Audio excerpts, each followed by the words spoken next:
Até ir para Altamira, eu não tinha ideia do que uma hidrelétrica faz com um rio. Quer dizer, eu sabia na teoria sobre os impactos sociais, os impactos ambientais. Sabia que alaga terras, expulsa pessoas, altera o fluxo das águas, afeta a vida aquática. Mas eu nunca tinha parado para pensar o que realmente acontece com o rio, o que ele perde. Foi só ouvindo duas mulheres que eu comecei a ter alguma dimensão disso. Porque você já pensou o poder de uma pessoa controlar um rio, dizer hoje eu encho ele, amanhã eu vazo ele? Gente, é muito grande. A natureza, ela tá presa. Ela foi presa. Essas são as vozes da Rita e da Sara. Duas mulheres que têm muito em comum. As duas são mães, pescadoras e beiradeiras, nascidas e criadas na beira do rio Xingu. As duas também estão entre os muitos impactados pela usina hidrelétrica de Belo Monte. E também estão, as duas, determinadas a proteger o Xingu e a tentar recuperar as vidas que elas levavam antes da instalação da usina. Mas só que tem gente que não desiste, tem gente que quer viver.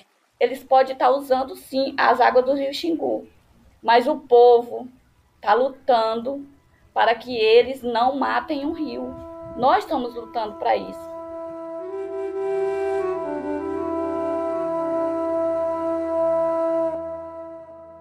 Eu sou Isabel Seta e esse é o quarto e último episódio de Xingu em Disputa, um podcast da Agência Pública de Jornalismo Investigativo. Nessa série, a gente conta a história da transformação forçada do Xingu e das consequências que a usina hidrelétrica de Belo Monte, uma das maiores do mundo, trouxe para o rio e para os seus habitantes. Uma história em andamento, que ainda está longe de acabar. A Rita e a Sara, que conduziram a gente pelos 3 primeiros episódios, fazem parte dessa história, uma de cada lado da barragem que dividiu o Xingu. Barragem acima, a Rita teve a sua ilha afogada e hoje vive na margem da parte do rio que virou um lago para alimentar a hidrelétrica. Ela é uma das pessoas que trabalhou na criação de uma proposta inovadora para que os beiradeiros expulsos pela usina possam voltar para perto do rio, o território ribeirinho, tema do nosso 3º episódio. Existe um projeto aprovado pelo órgão licenciador, pela Norte Energia, por todos os órgãos, está lá e não sai. Barragem abaixo, a Sara viu o nome da sua comunidade ser apropriado pela usina que hoje desvia as águas da região em que ela mora. Ela é parte de um grupo de beradeiros e indígenas que organizaram uma iniciativa inédita para monitorar os impactos que a falta da água está trazendo para a Volta Grande do Xingu, o MAT, que a gente falou no episódio 2. Então a gente falou, se a gente é um povo, se o Xingu é um só, vamos nos unir em prol da vida do Xingu. Até aqui a gente ouviu elas contarem sobre o que Belo Monte, a usina, fez com o Xingu. Sobre o que aconteceu quando o rio, fonte de vida, virou rio, fonte de energia. Então, se você está chegando nesse podcast só agora, eu recomendo que você volte lá no início para tudo fazer mais sentido. Porque agora a gente vai discutir o outro lado dessa história, na tentativa de responder algumas perguntas. Primeiro, para que tudo isso? O Brasil precisava de Belo Monte? E se precisava, precisava também causar todo o impacto que a gente mostrou aqui? Não dava para ser diferente? E hoje, Belo Monte faz sentido?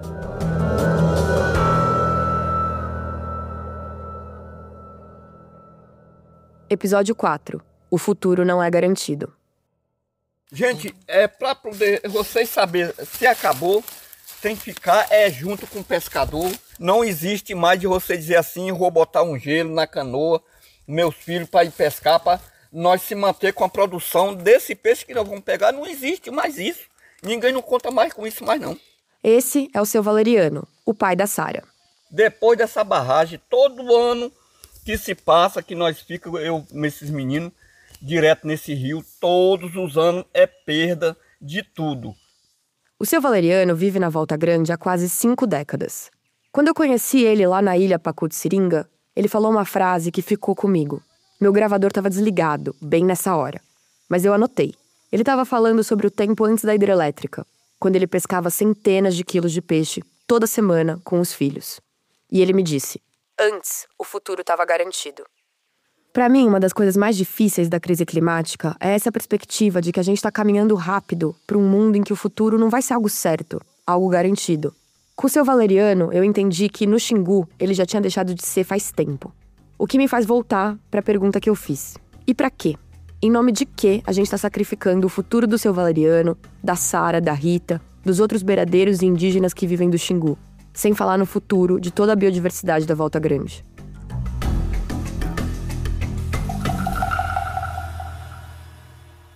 Em dezembro de 2012, naquela correria de final de ano, 18 meses depois de ter conseguido a licença de instalação, a Norte Energia tinha acabado de instalar uma barragem provisória que desviava a água do Xingu. Era o primeiro passo para viabilizar a construção da barragem e da Casa de Força Pimental, que alguns anos depois barraria o Xingu de vez. A mais de 2.000 quilômetros dali, no Rio de Janeiro, a cidade acabava de bater recorde de temperatura, 43,2 graus Celsius. Era a mais alta até então, desde o início dos registros em 1915. E em alguns lugares, o calorão estava ainda pior. Um problema na refrigeração do aeroporto Santos Dumont, no Rio, fez muitos passageiros sofrerem hoje. Desde o início do mês, o sistema de ar-condicionado do aeroporto apresenta problemas, mas hoje ele parou de vez em todos os terminais. Muitos passageiros reclamaram. Entre esses passageiros estava uma atriz famosa da Globo. Ela estava esperando no embarque quando lançou um Viva Belo Monte. E continuou. Essa é a prova de que a gente precisa de uma nova estrutura em energia. Do jeito que tá, não tá dando. Os grandes eventos estão aí, não podemos pagar mico. A atriz empolgada com Belo Monte, preocupada com o Brasil não pagar um mico nos grandes eventos, a Copa do Mundo e as Olimpíadas, era a Regina Duarte, uns anos antes dela descambar oficialmente para o bolsonarismo. A oferta de energia do país não tinha nenhuma relação com a falha pontual no sistema de ar-condicionado do aeroporto. Mas essa fala da Regina Duarte, que o jornal Folha de São Paulo noticiou na época, ilustra bem como a hidrelétrica vinha sendo promovida e, em parte, percebida por uma parcela da população, como fundamental para gerar a energia elétrica necessária para o crescimento e para o desenvolvimento do Brasil. Esse argumento vinha sendo repetido há anos e por várias vozes diferentes. Nós estamos, efetivamente, ampliando a capacidade energética do Brasil. Energia não se faz de repente. Não é por causa da crise atual que essas obras estão sendo feitas. Vamos continuar investindo, e fortemente, na hidroeletricidade. Esse é um trecho de um discurso do então presidente Fernando Henrique Cardoso. Era 2001 e o governo estava enfrentando a crise dos apagões, que obrigou o presidente a decretar um racionamento pesado de energia no país. Todo mundo queria saber o que ia ser da luz no Brasil. E o FHC foi para São Paulo inaugurar uma turbina de uma hidrelétrica. E aí ele mandou essa. Dentro de pouco tempo, vamos anunciar Belo Monte, que é uma usina equivalente a Itaipu e que vai ser feita com capitais brasileiros, tecnologia brasileira, apoio do governo brasileiro para o bem do nosso país. Sim, depois de toda a mobilização indígena e dos movimentos sociais de Altamira terem conseguido enterrar os planos de uma usina no Xingu, lá no início da redemocratização, Belo Monte agora estava de volta na mesa, com o argumento de que ela era necessária para garantir a segurança energética do país. E 9 anos depois, o presidente que de fato tirou ela do papel também veio com esse mesmo papo. O Brasil está crescendo forte e vai crescer ainda mais.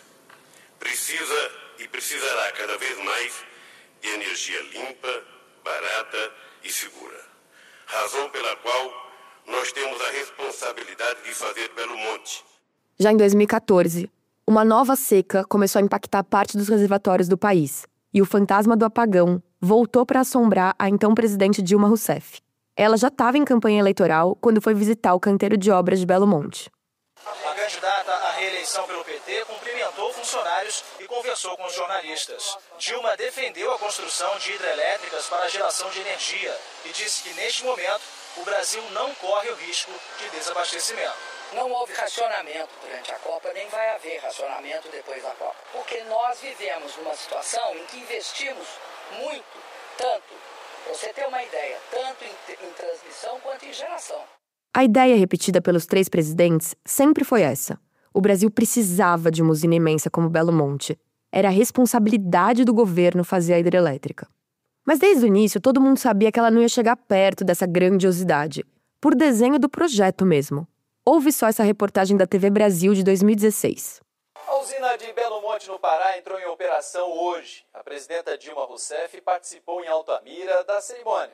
A previsão é que a usina forneça energia elétrica para 60 milhões de pessoas em 17 estados do Brasil.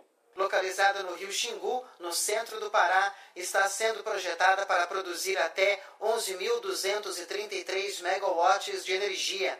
Mas como o funcionamento da usina depende do regime de chuvas e da vazão do rio, a expectativa é de uma produção média fixa de 4.571 megawatts de energia. Esses 4.500 megawatts são o que, nos termos técnicos, eles chamam de a energia firme de Belo Monte. Ou seja, o quanto, em tese, ela ia produzir na média. É menos da metade da potência instalada total. Uma energia onde só funciona 6 meses. Os outros 6 meses, aí faz o possível para desviar mais água, onde vai gerar 2 turbinas. Para quê que fizeram isso? Aqui é a Sara de novo. E ela tem um ponto. A sazonalidade do Xingu. Lembra? Belo Monte não tem um grande reservatório de acumulação. Depende, então, da vazão do rio. Mas essa vazão diminui muito no verão. Muito mesmo. Quase 40 vezes. O que diminui, também, a geração de energia. Só para dar uma dimensão dessa diferença, se a gente pegar o ano de 2024, nos primeiros 6 meses, Belo Monte gerou, na média, por volta de 4.000 megawatts. Já no segundo semestre, foram, na média, 500. Para que construir uma usina com potência de 11.000 se ela ia gerar 4.000 megawatts, e isso só em alguns meses do ano? Foi com essa pergunta na cabeça que eu fui falar com o Célio Berman. O Célio é um grande especialista da área de energia. Ele é professor na Universidade de São Paulo, doutor em planejamento de sistemas energéticos e autor de vários livros. E ele participou do primeiro governo Lula, como assessor, justo da Dilma, que era ministra de Minas e Energia, entre 2003 e 2004. Depois, já fora do governo, ele foi um dos cientistas que se debruçou sobre os planos de Belo Monte e os impactos que a usina ia trazer. Eu queria saber do Célio se era normal no Brasil as usinas terem uma potência instalada tão maior do que a sua real capacidade de geração média, como o caso de Belo Monte. A resposta? Não, não era normal. Na época em que o governo Lula discutia a viabilidade dessa usina, eu tive a oportunidade de, convidado pelo bispo de Altamira, Dom Erwin Krautler, ele organizou uma comitiva junto com lideranças indígenas e lideranças das populações ribeirinhas atingidas ou potencialmente atingidas pela obra. Esse é o Célio. Ele está falando de uma audiência com o presidente Lula que aconteceu em 2009, antes do leilão da hidrelétrica. E eu fui participar dessa reunião com o presidente Lula, né, em que estavam também presentes toda a direção da Eletronorte e da empresa de pesquisa energética. Na época, ainda era a Eletronorte que capitaneava o projeto de Belo Monte. Então foi bastante sintomático, né, porque nós sentamos numa sala em que as mesas estavam dispostas, de um lado, o bispo de Altamira, junto com as lideranças indígenas e junto com as lideranças das comunidades ribeirinhas, e do outro lado, todo o aparato tecnológico interessado em, quer dizer, através da direção da empresa de pesquisa energética, de diretores da Eletronorte, interessados em viabilizar a usina. Eu tive a oportunidade de, durante não mais que 5 minutos, de fazer uma exposição mostrando ao presidente Lula, né, que seria um erro a construção de Belo Monte, porque o preço, né, da eletricidade que tinha sido definido no leilão não iria cobrir o investimento, né? A taxa de retorno seria negativa. Taxa de retorno negativa, ou seja, a usina ia dar prejuízo. E nessa apresentação, o Célio disse mais, que se fosse para construir mesmo Belo Monte, que ela não fosse tão imensa, que ela não tivesse tanta potência, que ela não fosse... que ela não seja maior que 4.200 megawatts, porque era justamente a potência que ela poderia ter para poder ser útil durante todo o ano. Ah, não, mas tem 15 mil metros cúbicos em janeiro e fevereiro, então nós precisamos aproveitar. Mas e o resto do tempo? Basicamente, ele estava sugerindo ali que ninguém tivesse o olho maior que a boca. Se a média de geração não ia ser mais que 4.000 megawatts, para que fazer um trambolhão daquele tamanho e com tanto impacto? Não adiantava mirar nos tais 15 mil metros cúbicos, que era a vazão do Xingu quando ele ainda era um rio livre, quando realmente era muita água que corria e com muita força. Mesmo assim, Belo Monte foi para frente. O resultado é que a gente tem hoje uma usina que traz problemas, inclusive do ponto de vista econômico-financeiro, para a Norte Energia, né, que é a empresa que administra a usina. Eu fui procurar os relatórios financeiros da Norte Energia, os relatórios em que ela presta contas aos seus investidores. E a situação é a seguinte: desde 2010, a empresa só teve lucro em 3 anos, 2017, 2018 e 2019. Todos os outros anos foram de prejuízo. Em 2024, o prejuízo foi de mais de R$1 bilhão. É que ainda tem outro problema, também bastante conhecido há décadas: as mudanças climáticas. Em 2015, quando a água da Volta Grande começou a ser desviada, um grande estudo encomendado pelo governo Dilma já mostrava que, com o agravamento das mudanças climáticas, as secas iam ficar mais frequentes e mais intensas, reduzindo a vazão dos rios amazônicos até 2040, a ponto de ameaçar a geração de energia por hidrelétricas da região. Os pesquisadores fizeram uma análise específica para o Xingu, e a previsão era de que a geração média, os tais 4.000 megawatts, poderia ser reduzida pela metade. O estudo fazia projeções para 2040, mas a crise climática já chegou, e a realidade já está se mostrando tão ruim quanto a previsão. A ausência de chuvas ela é cada vez mais significativa, né? Então, essas mudanças elas estão hoje interferindo na produção hidrelétrica do Brasil, e não é só do Brasil, no mundo também. Essa ocorrência de alteração no regime hidrológico faz com que países onde as usinas hidrelétricas têm uma presença significativa, como o Brasil, mas também a Noruega, o Canadá, faz com que a dependência hidrelétrica se torne cada vez mais uma questão de segurança energética. No caso específico de Belo Monte, entre 2020 e 2024, a hidrelétrica gerou, na média anual, praticamente só 1/3 da potência instalada total. Vários desses anos, é importante a gente lembrar, foram de secas recordes. Tanto é que teve mês em 2021 que a operação chegou assim no fundo do poço. Em plena crise de falta de energia elétrica, por que só uma das 18 turbinas da usina de Belo Monte está funcionando de verdade? Belo Monte, no Pará, foi construída para contribuir com 12% do consumo nacional de energia elétrica, mas hoje não cobre nem 1% do país. Então, só para recapitular, até aqui a gente tem uma hidrelétrica projetada para não chegar na média nem na metade da sua potência total, que desde o início podia não remunerar o investimento feito. E, para completar, que ia ter sua operação ainda mais ameaçada com o agravamento das mudanças climáticas. Tudo isso a um custo de 60 bilhões de reais em valores atualizados, a maior parte de dinheiro público. E com impactos sociais e ambientais gravíssimos, em um lugar de biodiversidade e riqueza cultural únicas. Estudo? Será que eles fizeram estudo? Porque se fizeram estudo, eles não tinham construído ela, não. Se eles tivessem ido com o beiradeiro, com o indígena, com o pescador que está o dia todo no rio, que sabe, que se conecta, ele ia falar, não vai dar certo. É um tiro no pé. O Célio Berman não tem dúvida que foi um erro gigantesco.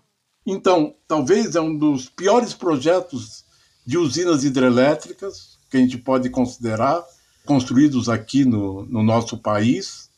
E, de novo, para quê? Essa pergunta, que me perseguiu o tempo todo durante a produção desse podcast, também assombrou mais gente.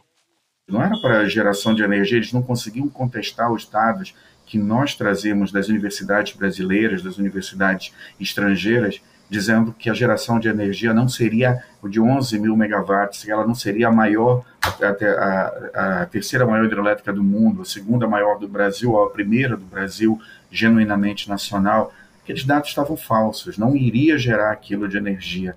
Esse é o procurador da República, Felício Pontes, que você já ouviu no primeiro episódio. O Felício é paraense e autor de muitas das primeiras ações judiciais contra a usina.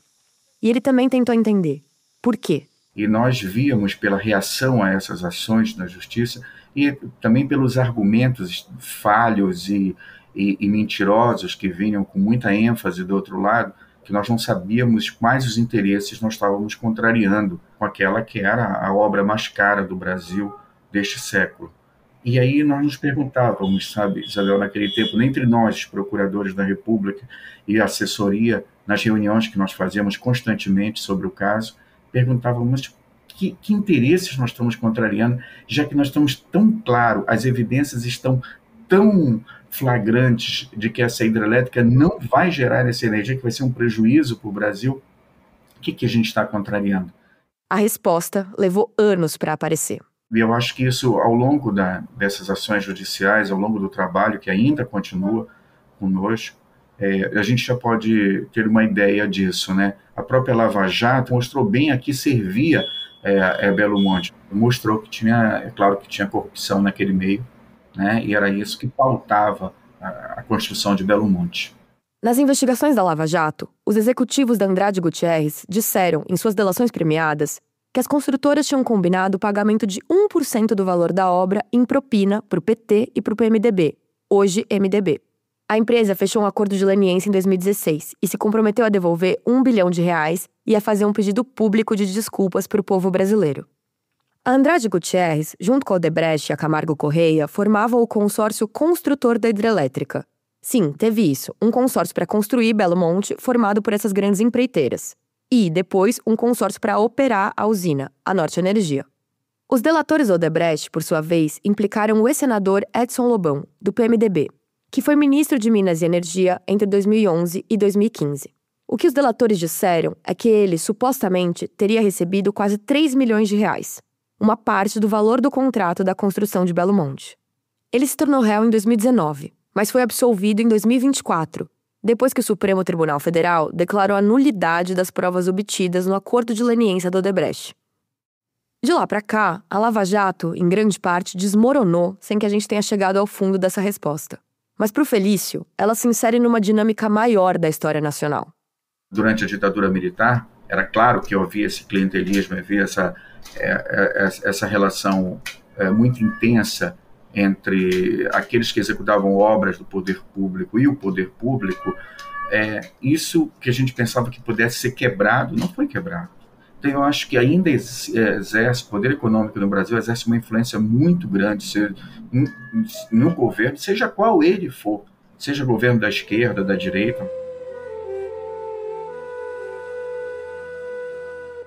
A Norte Energia é um consórcio de diferentes empresas. Cada uma tem um pedaço, um percentual das ações. Entre elas estão grandes empresas de mineração e siderurgia, que inclusive compram diretamente parte da energia que Belo Monte gera. Mas enquanto isso... Esse daí é cruel, porque a gente tem uma hidrelétrica no fundo da nossa casa, do fundo mesmo, pode dizer que daqui dá quase de ver, onde pagamos uma energia mais cara mesmo. Uma energia onde vai para fora, não beneficia nada a gente. A conta de luz no Brasil varia de estado para estado por causa de vários fatores. As condições de distribuição, a base de consumidores, infraestrutura da rede, custo de investimentos, por aí vai.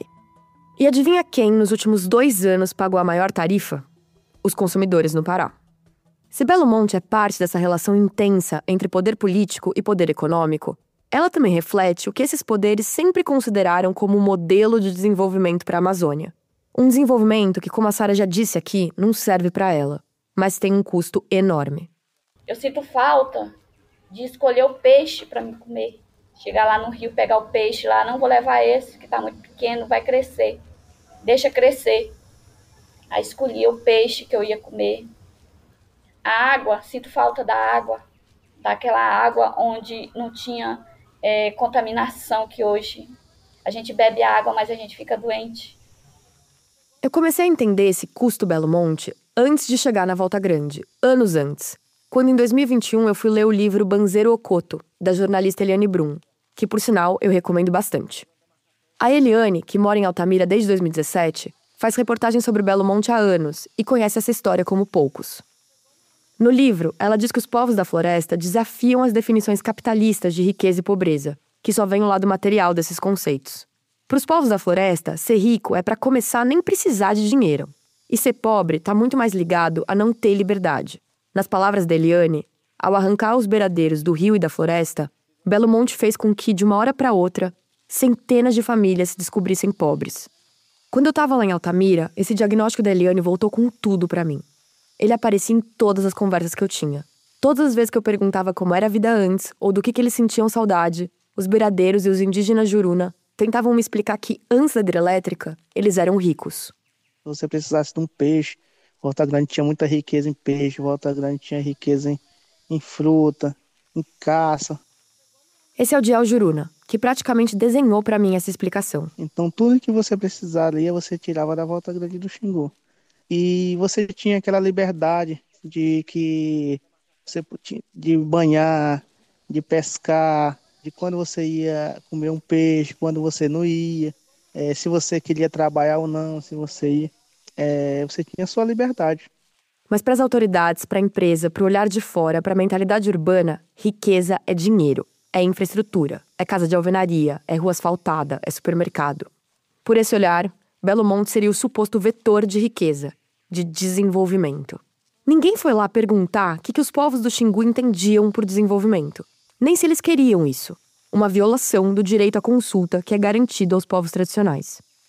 Com 6 meses só gera um pingo de energia, não gera muito porque se hoje tem um pouquinho de água, é nós brigando ali. E eles brigando, se a gente briga por água pela Piracema, aí vai um decreto ali, tem que colocar água para Volta Grande do Xingu para as Piracema. Nossa energia vai lá, isso vai acabar com o desenvolvimento, com o progresso, com a economia. Foi assim que eles falam. Aí vão lá e massacram a Volta Grande.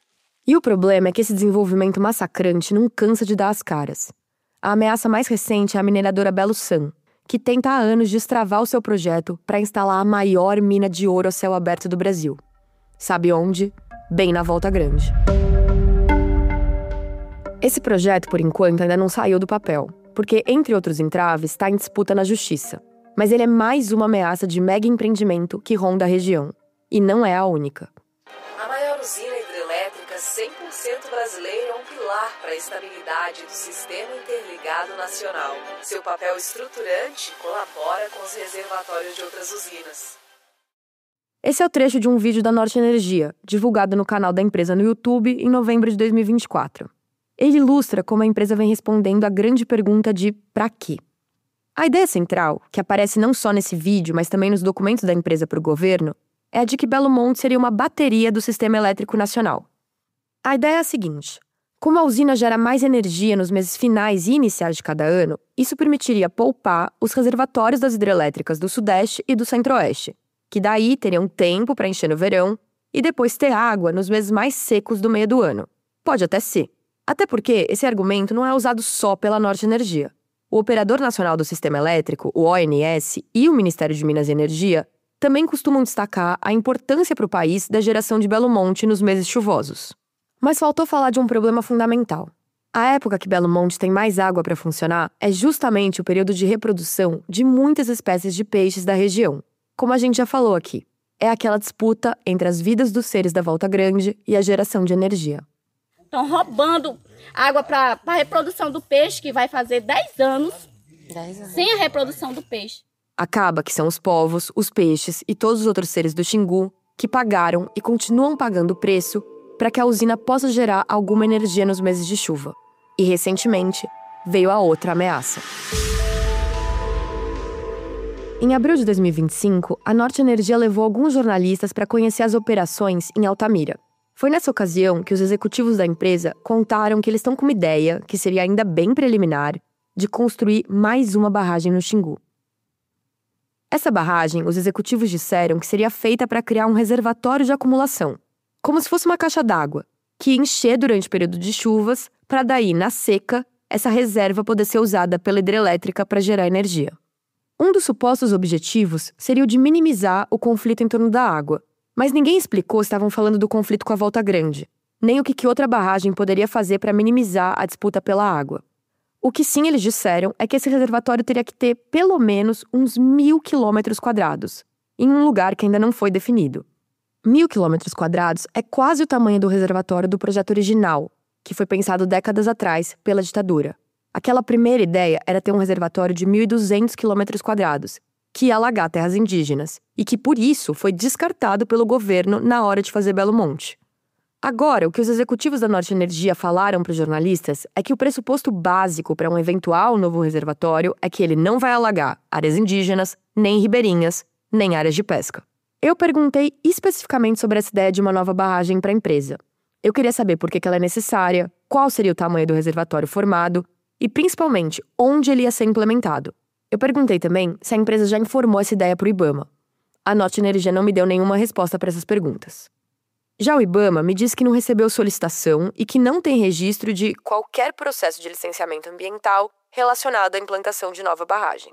Por mais que seja uma ideia preliminar, ela dispara um alarme na região, porque ia ser mais uma intervenção no Xingu, que já passou por tanto. E é uma intervenção que pode acabar nem resolvendo o problema. Como é que vai ter água para encher um novo reservatório se não chover o suficiente? A crise climática está aí, e ela é um problemão para as hidrelétricas. Os dados hidrológicos que nós temos no Brasil, desde 1934, com o Código das Águas, se há registros, né, históricos, né, de vazões mínimas, vazões máximas, vazões médias. Esqueçam esses dados, porque as mudanças climáticas elas estão hoje alterando o regime das águas no mundo inteiro. Então, isso é um problema para as futuras usinas hidrelétricas que se prevêem serem construídas, aumenta a questão da insegurança energética que as usinas hidrelétricas elas promovem. E a gente não vê, por exemplo, investimento através da Agência Nacional de Águas, né? E através das instâncias regionais das bacias hidrográficas, de poder melhorar, tornar mais real os dados, as informações hidrológicas. E esse tipo de situação acaba fazendo com que a gestão de cada usina não encontre amparo das informações necessárias para fazer isso. Então, é uma situação bastante delicada. É uma situação bem delicada mesmo. E no geral, não tô nem falando só de Belo Monte. E é um negócio que realmente também não é fácil de resolver. As hidrelétricas emitem menos gases do efeito estufa que outras fontes de energia mais poluentes, como as termoelétricas. Por isso, elas costumam ser celebradas nas discussões sobre transição energética e energia limpa. Mas as mudanças climáticas têm tornado mais difícil de confiar nelas. A Coalizão Energia Limpa, formada por vários institutos, olhou para esse problema. Eles fizeram um estudo sobre as vulnerabilidades do sistema elétrico e mostraram que a tendência é de uma diminuição na quantidade de energia que as hidrelétricas podem gerar na média. A solução proposta pela coalizão, então, é investir mais em eólica e em energia solar, fontes que dependem de duas coisas que devem aumentar com as mudanças climáticas: a intensidade dos ventos e a irradiação solar. Ainda assim, a empresa de pesquisa energética, que é vinculada ao Ministério de Minas e Energia, tem um projeto de uma nova hidrelétrica na Amazônia. É a hidrelétrica Bem Querer, que seria construída no Rio Branco, em Roraima, a 24 quilômetros da terra indígena Yanomami. Essa hidrelétrica ainda não recebeu nenhuma licença do IBAMA, que até devolveu os estudos do projeto, que precisam passar por mudanças. Esses estudos mostravam que a hidrelétrica pode afetar milhares de pescadores e as rotas migratórias dos peixes, como revelou uma reportagem do repórter Vinícius Sassini, do jornal Folha de São Paulo. Déjà vu que fala? A gente está numa guerra aqui, porque todo dia a gente levanta, a gente tem que respirar fundo, com a pouca força que tem, e bater de frente. Todo dia a gente briga, todo dia a gente está brigando pela vida do rio. De volta à guerra que os beradeiros indígenas estão vivendo na Volta Grande, dá para dizer que eles são hoje os olhos do Xingu, e a boca também. São eles que vêm denunciando a quem pare para ouvir que o rio deles está definhando. Se não for os próprios pescadores, indígenas, beradeiros, pesquisadores, beradeiros, tá aí fazendo monitoramento para mostrar o que está acontecendo no nosso rio Xingu. O monitoramento que a Sara fala é o Monitoramento Ambiental Territorial Independente, o MAT, que a gente falou no segundo episódio. Um trabalho de indígenas e beradeiros que está investigando a situação das piracemas. E mais que isso. que precisa acontecer é que soltem água. Deixe a vida fluir na Volta Grande. Soltem água para Piracema. Soltem água no momento certo, porque todo mundo sabe que hoje quem manda é ela, a hidrelétrica. A disputa pela água para Volta Grande é um dos maiores enroscos do processo de renovação da licença de operação da usina, que está sob análise do IBAMA. Lembra, a hidrelétrica controla a quantidade de água que corre para a região, a vazão, a partir de um esquema, o hidrograma, que foi definido junto com o órgão ambiental.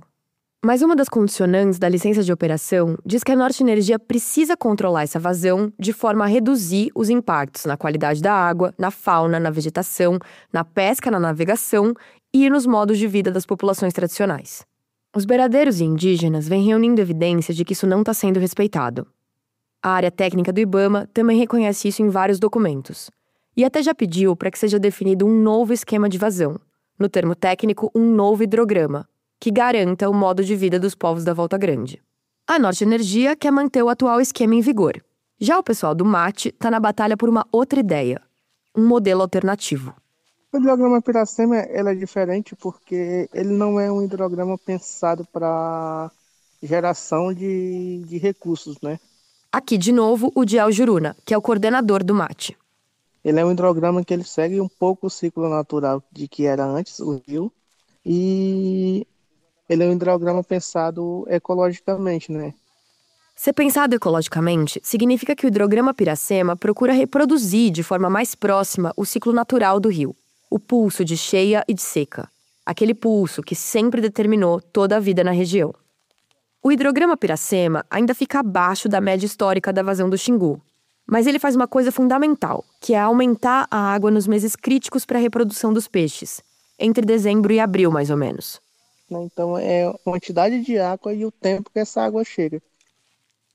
Água na quantidade e no tempo certo para as piracemas, para que os peixes possam se reproduzir. Água para garantir o futuro, hoje ameaçado. Entre a Norte Energia e o MAT está o IBAMA. Como eu falei, a área técnica já fez vários pareceres e vistorias lá na Volta Grande, que mostram como a falta de água no Xingu está trazendo impactos além dos que foram previstos inicialmente. Vários deles a gente já falou aqui. Redução na riqueza e na abundância de peixes, problemas para a reprodução deles, falta de alagamento nas áreas de Piracema, morte da vegetação e mudanças negativas na vida dos moradores da região. Diante de tudo isso, agora, em agosto de 2025, a Diretoria de Licenciamento do IBAMA concluiu num documento.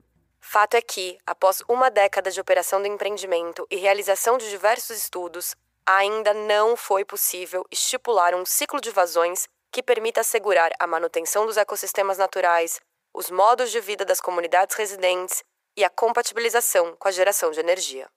Isso é importante porque a Diretoria de Licenciamento foi além e recomendou que, em 4 meses, a Norte Energia apresente uma proposta de um novo ciclo de hidrogramas, basicamente sugerindo que, do jeito que tá, não dá para ficar. A diretoria disse que essa proposta de novas vazões deve considerar os aspectos de geração de energia, as orientações do IBAMA para reduzir os impactos ambientais e, mais que isso, que deveria levar em conta também as sugestões do MAT. Essas recomendações foram passadas para a presidência do IBAMA, que está acima da diretoria de licenciamento. Então, está na mão da presidência do órgão decidir se encaminha ou não esse pedido para a Norte Energia. Um novo hidrograma é tudo que os povos da Volta Grande vêm pedindo. E eles têm pressa.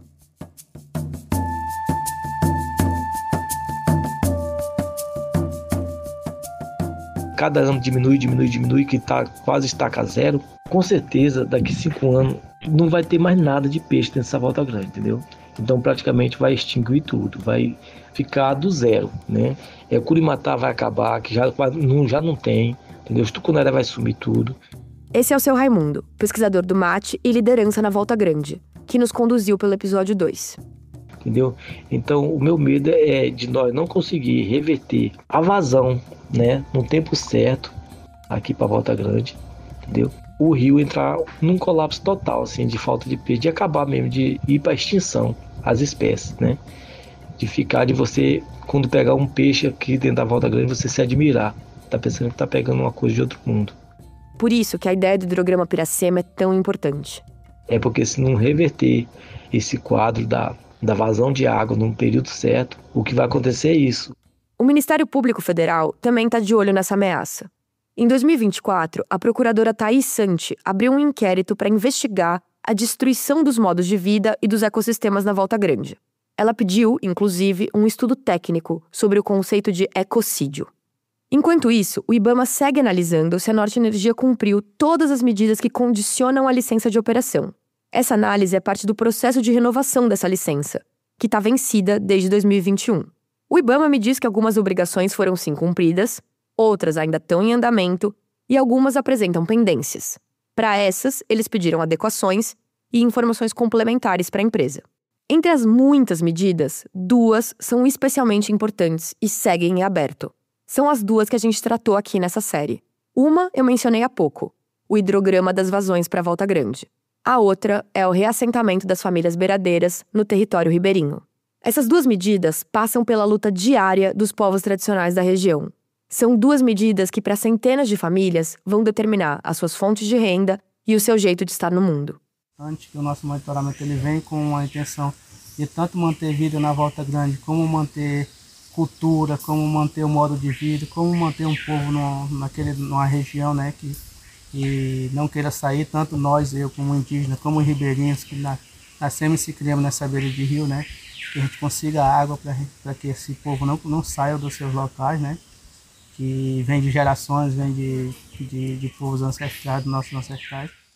Manter a cultura, o modo de vida. Isso ia permitir, por exemplo, que o Diel tivesse a chance de ensinar para o filho dele o que ele aprendeu com as gerações anteriores.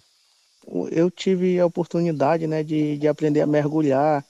Eu tive a oportunidade que meu pai me ensinou a pescar de caniço, a botar uma tiradeira, conhecer várias espécies de fruta, né, quando caía, quando não caía, que tempo caía, que tempo a água estava bom para pegar uma espécie de peixe. O mergulho que o Diel fala é uma tradição do Juruna de pegar peixes ornamentais. Hoje, não dá para fazer mais nada disso, porque os ambientes deixaram de existir.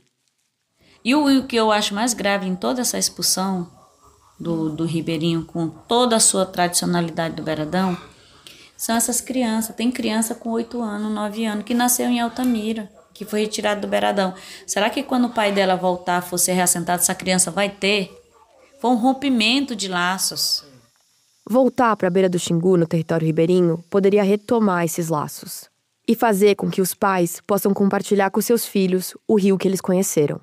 Aí, os nossos filhos, que hoje, muitos que estão nascendo por agora, e os que não conseguiram ver o que era o rio Xingu antes, a gente conta a história do que foi o rio Xingu. O meu filho, a gente estava na balsa, a gente estava passando a balsa, e eu contando para ele como é que foi a minha experiência de criança no Xingu. Porque meu primeiro banho foi com água do Xingu, que eu fui pega por parteira. Aí eu mostrei para ele, ó, tá vendo aquela pedra? A mãe pulava lá de cima. A gente pulava, a gente ia pro rio pescar, eu via tucunaré, muito tucunaré, nadando assim. E a mãe, naquela época, pescava com um anzolzinho que tinha na ponta tinha uma minhoca. E eu tentando pegar o tucunaré com quase 5 quilos.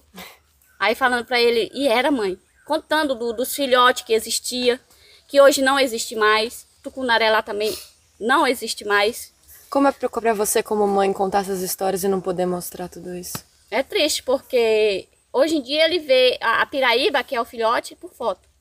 Ele vê por foto e não é assim. Aí tem gente que conta uma história, que essa história eu consegui alcançar pelo meu pai. Eu vi o rio, o que era o rio Xingu. E hoje eu tá falando pro meu filho o que era o rio e ele não poder ver o que era o rio Xingu, que eu vi, que eu presenciei. Não é bom, é triste. É triste a gente contar a história de um rio que está sendo morto. Está sendo morto, mas ainda não morreu. Porque, como mostram as propostas do território ribeirinho e do hidrograma Piracema, a briga ainda não acabou. Todo dia a gente está brigando pelas violações, por tudo que estão fazendo contra nós. As violações da natureza, estão violando, todo dia estão violando a natureza. Então, não é fácil, não.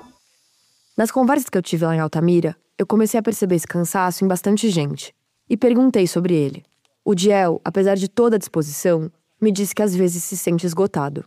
O seu Raimundo, por mais bem-humorado que ele seja, também tem seus momentos de desânimo, como mostra um dos poemas que ele leu para mim.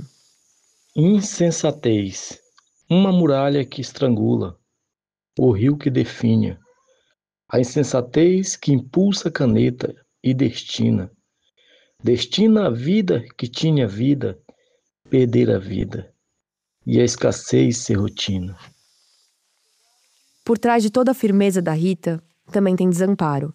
E no caso da Sara, por mais determinada que ela seja, tem hora que uma melancolia vem com tudo. Tem dia que eu não quero nem levantar.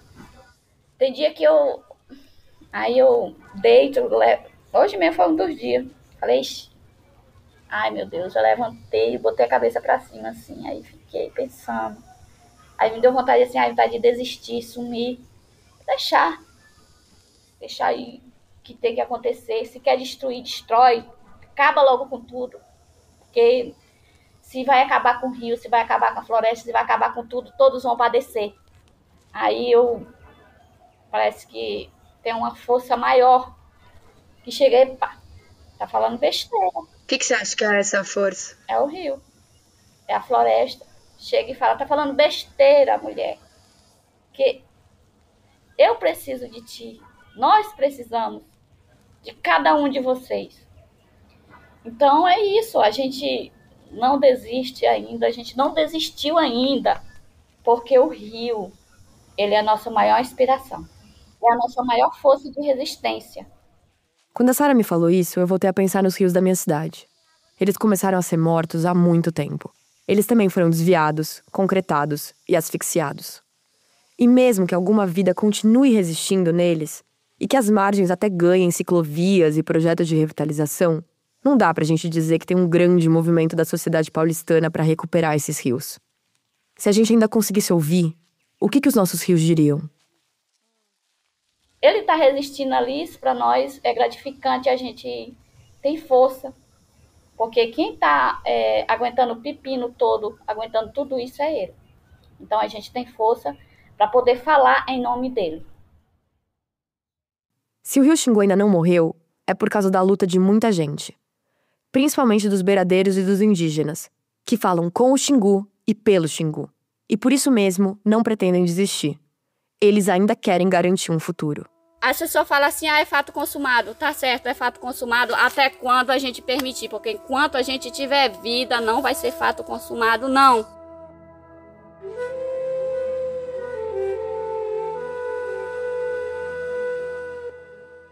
Esse foi o podcast Xingu em Disputa, uma produção original da Agência Pública de Jornalismo Investigativo.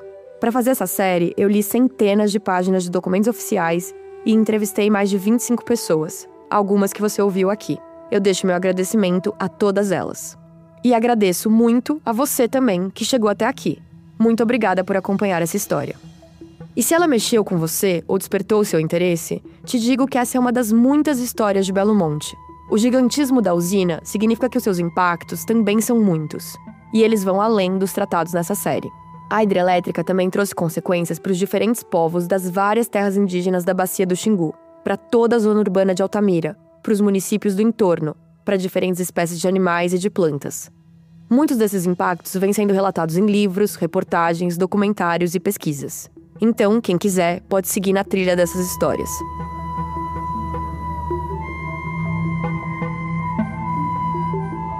Esse podcast foi produzido e escrito por mim, Isabel Seta, que viajei para Altamira com apoio do Instituto Socioambiental. A edição dos roteiros é de Giovana Girardi. Sofia Amaral fez a direção da locução e a coordenação geral da série. A pesquisa de arquivos é da Rafaela de Oliveira, da Estela Diogo e minha. A locução foi gravada no estúdio da Agência Pública, com trabalhos técnicos da Estela Diogo e do Ricardo Terto. O design de som, edição e finalização são do Pedro Pastoriz, com trilhas sonoras do Epidemic Sound. A identidade visual é do Matheus Pigozzi. A equipe de divulgação é formada por Marina Dias, Lorena Morgana, Renata Cons, Letícia Gouveia, Etienne Karen, Esther Nascimento, Edgar Chuve e Vanice Cristine. Nesse episódio, a gente usou áudios da TV Globo, da TV Brasil, da Band Jornalismo e do canal no YouTube da Norte Energia. A gente usou também material do Instituto Socioambiental, captado pela fotógrafa Jennifer Bandeira. Obrigada pela companhia e até uma próxima.